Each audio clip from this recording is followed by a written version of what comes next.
Three, two, one. Good morning, everybody. Welcome. Today is Tuesday, March 10th, 2020. My name is Jeremy, and this is my first cup of coffee. You can get these mugs at whistlekick.com, and there is even a bigger size. If you've seen me drink out of the awkwardly graphicked white with black logo whistlekick mug, the one where somehow we put it here only. Good morning. Yeah, they're available in that size too. So if you can't tell, I'm still sick. Hard to say whether I'm better or not. I'm pretty sure I'm better. My brain feels better. I feel less foggy. I want to say I got nothing done yesterday, but that's not true. Compared to my usual standard, I got nothing done. For being sick, I got a lot done. I got to my clients, didn't touch anybody, didn't shake any hands, and then when the client themselves showed up, she sent me home. Her initial concern was that I had the coronavirus, I think, because I said, I'm sick, and she freaked out a little and said, what do you have? And I said, I don't know, I'm pretty sure it's just a cold. And that's a funny question that people ask. They're like, well, what do you have? Nobody ever gets tested. Nobody ever says, oh, I'm not feeling well, I'm going to go to the doctor and find out what it is I have. Nobody takes a culture of their throat. We speculate on what we have. We have the flu or we have the cold, and those are the things that we think we might have.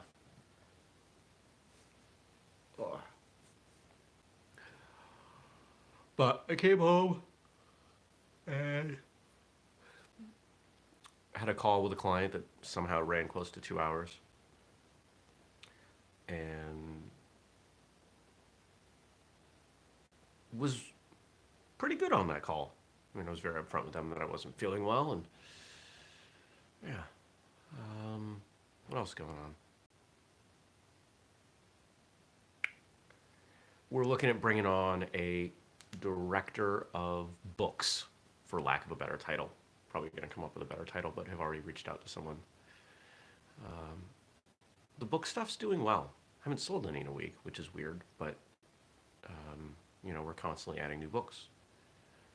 And I think there's a lot more that we can do. I just need somebody who can put their time into it. And I think this is where we're gonna go. When we take a look at the content at Whistlekick, there's someone that's helping with production. We got Frank helping with the show. Thanks, Frank. We've got Gabe helping with with Martial Arts Radio Live. We've got Leslie and Andrew and Stacy helping with Martial Arts Radio.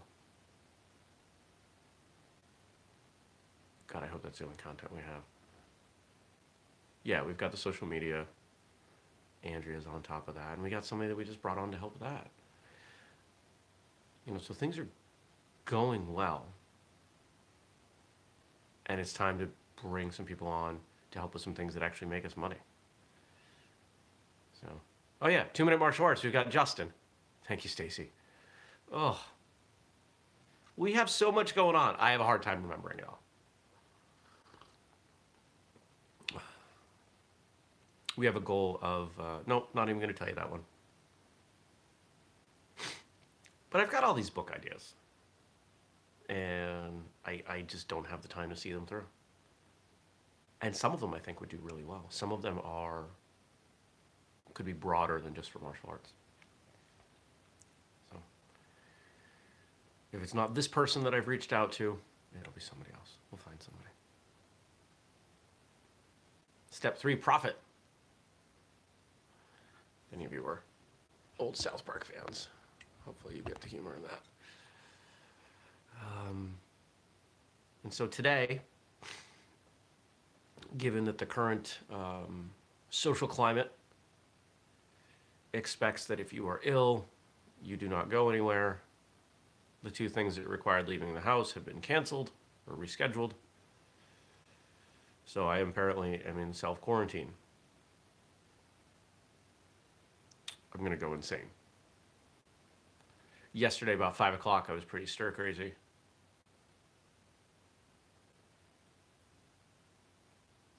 By the time I was done with my call, I didn't have time to really get outside and go for a walk, which I wanted to do because it was 65 degrees.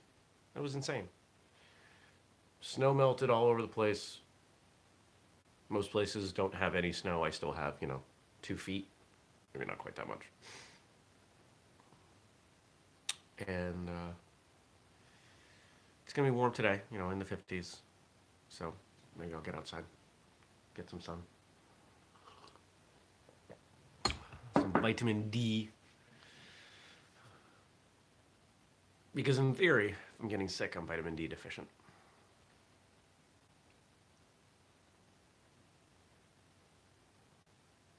So maybe that's not true. I've read some stuff around that. I don't know that I fully believe it. But anyway, there are questions, there are comments, there are things to read to you. And let's see what they are.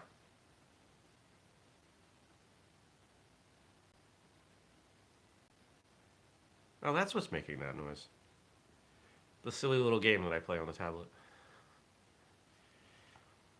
Stacy says viruses are like vampires. They hate good, healthy sun. I believe that.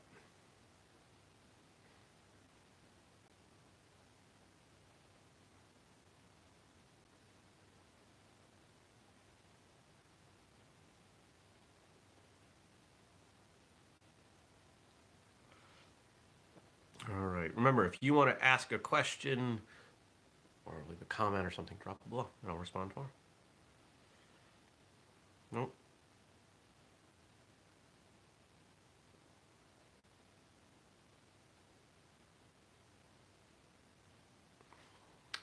Let's see. This is why Frank's the best, because he sends them to me in more than one way, because sometimes they don't show up. Here we go.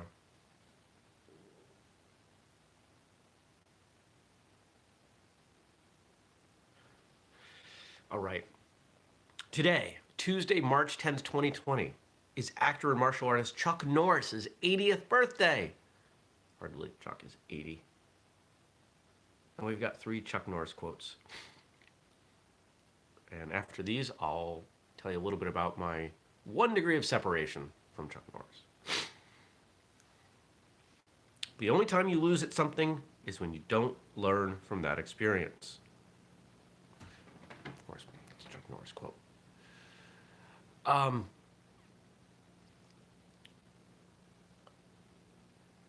don't like the word failure. And that word has kind of crept in and spread.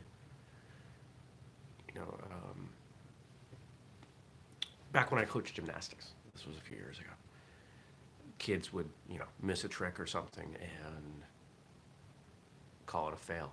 So, what's failure? And so we'd talk about it. And ultimately, I banned the word because failure implies that you're done trying.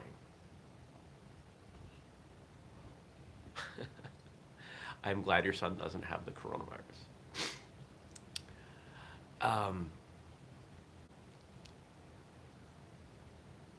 I don't like encouraging people to give up. And when you say that you've failed at something and you're done trying, I think that's a silly way to do it. Keep trying, keep going. Keep learning from your experiences. The only time you lose at something is when you don't learn from that experience. Edison talks about making the light bulb and how, it took him 10,000 times and he learned thousands of ways to not make a light bulb. And I think this is pretty important. I believe that life is a sequence of events that help us learn what we don't want to do, which is why people in their 60s are the happiest. And I'm not making that up. If you look at objective happiness studies, not objective, if you look at happiness studies, you'll see people in their 60s are generally the happiest. They figured out what they want to do in life, what they don't want to do in life. They're physically in good enough shape to do those things, and they generally have the disposable income to do them. That's where the intersections all lie. That doesn't mean that you can't take that attitude earlier or even later. The idea that you can learn from mistakes and hone in on what it is you do want by removing what you don't want is pretty valuable. As I look back through Whistlekick's history, that's a lot of what's happened. I didn't realize it at the time. We tried a lot of different things, and a lot of them didn't work. In fact, I would say most of them didn't work. And that left me with a few things that did work, and that's what we're prioritizing. It's what our time is being spent on. It's what our money is being spent on. And it's working.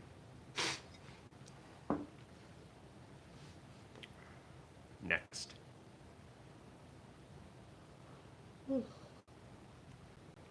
TEAM is an acronym. Together, everyone achieves more.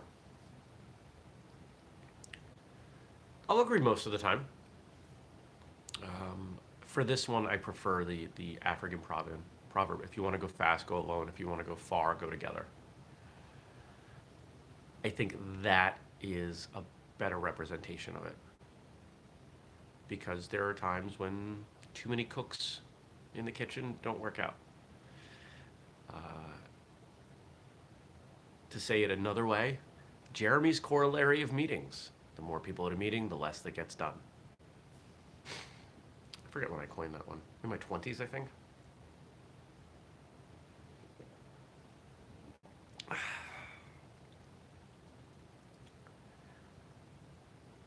But all of these suggest that you need help. It's virtually impossible to do anything by yourself. And anybody who thinks they are where they are without the help of others really isn't looking closely enough. It might mean they received little help. But what about institutional help, societal help? It's still there.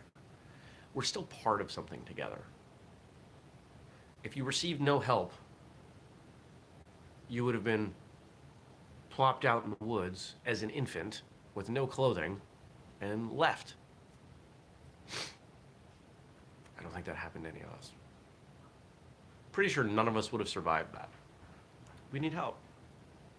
We're pretty helpless at a young age, and we have times in our life when we were also helpless. I'm not completely helpless right now, but I'm not at 100%. I'm sick. Would it be great if somebody was here taking care of me or taking care of my work? Yes. Is that happening? No. C'est la vie. There is no finish line. When you reach one goal, find a new one. And that's important. Because you see people who achieve goals and then they don't know what to do with themselves. And they're sad.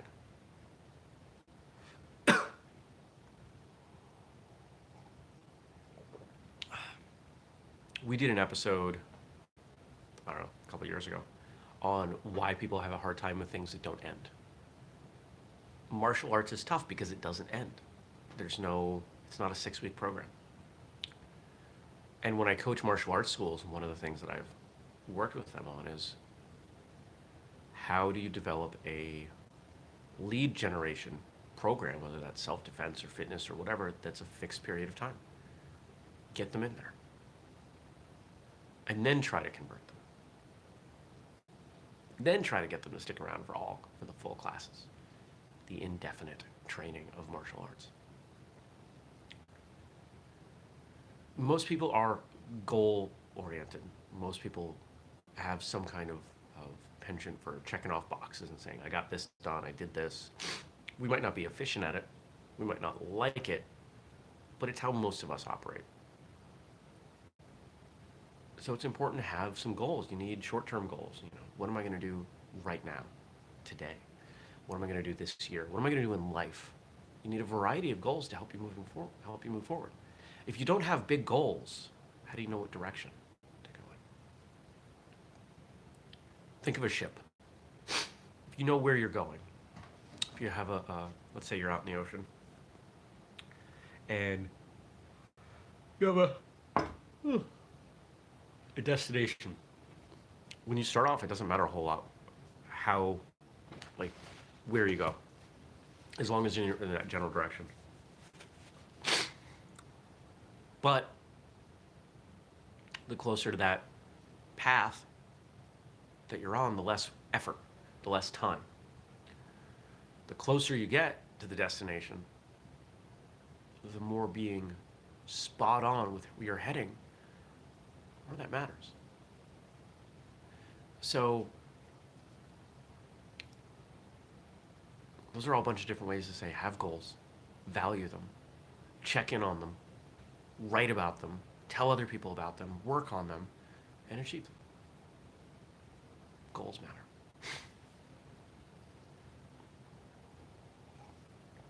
Now, of course, the person I was referencing when I talk about my 1 degree of separation from Chuck Norris is Bill Wallace.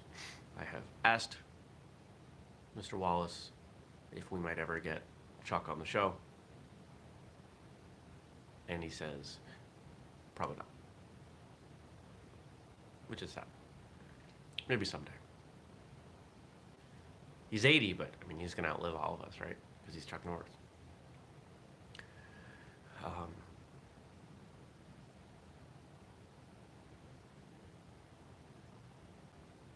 I know a few other people who have trained with him, and I've met black belts under him. And from everything I can tell, the way people talk about him, he's genuinely a nice guy. And he's genuinely a great martial artist. We did an episode profiling him many years ago that you might want to check out. But the thing that's coming to mind is the reason everyone knows Chuck Norris now is this, the jokes. You know, Chuck Norris doesn't do push-ups, he pushes the earth down, you know, that kind of stuff. And what's funny is when that book originally came out, he sued it. He tried to stop it. And I forget the details, but I think somebody on his end said, wait a second, why are you going to stop this? And now he is a broader cultural icon because of that. There was a commercial that played on that even a couple years ago. I forget what it was for. But I remember him being in a commercial. So, yeah. Well, happy birthday, Chuck Norris. You're in better shape than most of us at 80. That's pretty awesome. Keep doing what you're doing. So, remember, if you want to ask a question, leave a comment, drop it below. Subscribe, turn on notifications because we do this show every weekday at 6:30 a.m. Eastern here on YouTube. You can catch it later at firstcupofjeremy.com or in your podcast feed. I'm not giving you homework because I'm not going to do it because I'm going to likely be attached to this couch and my laptop for the day. Got a couple of phone calls that I'm going to handle, and I think the rest of it is going to be a lot of sitting around. And there are things I can do. So, I hope you have a great day. I hope you're not sick. And I hope if you're sick, you heal soon. Thanks for coming by. Thanks for keeping me company. And I'll talk to you tomorrow. Peace.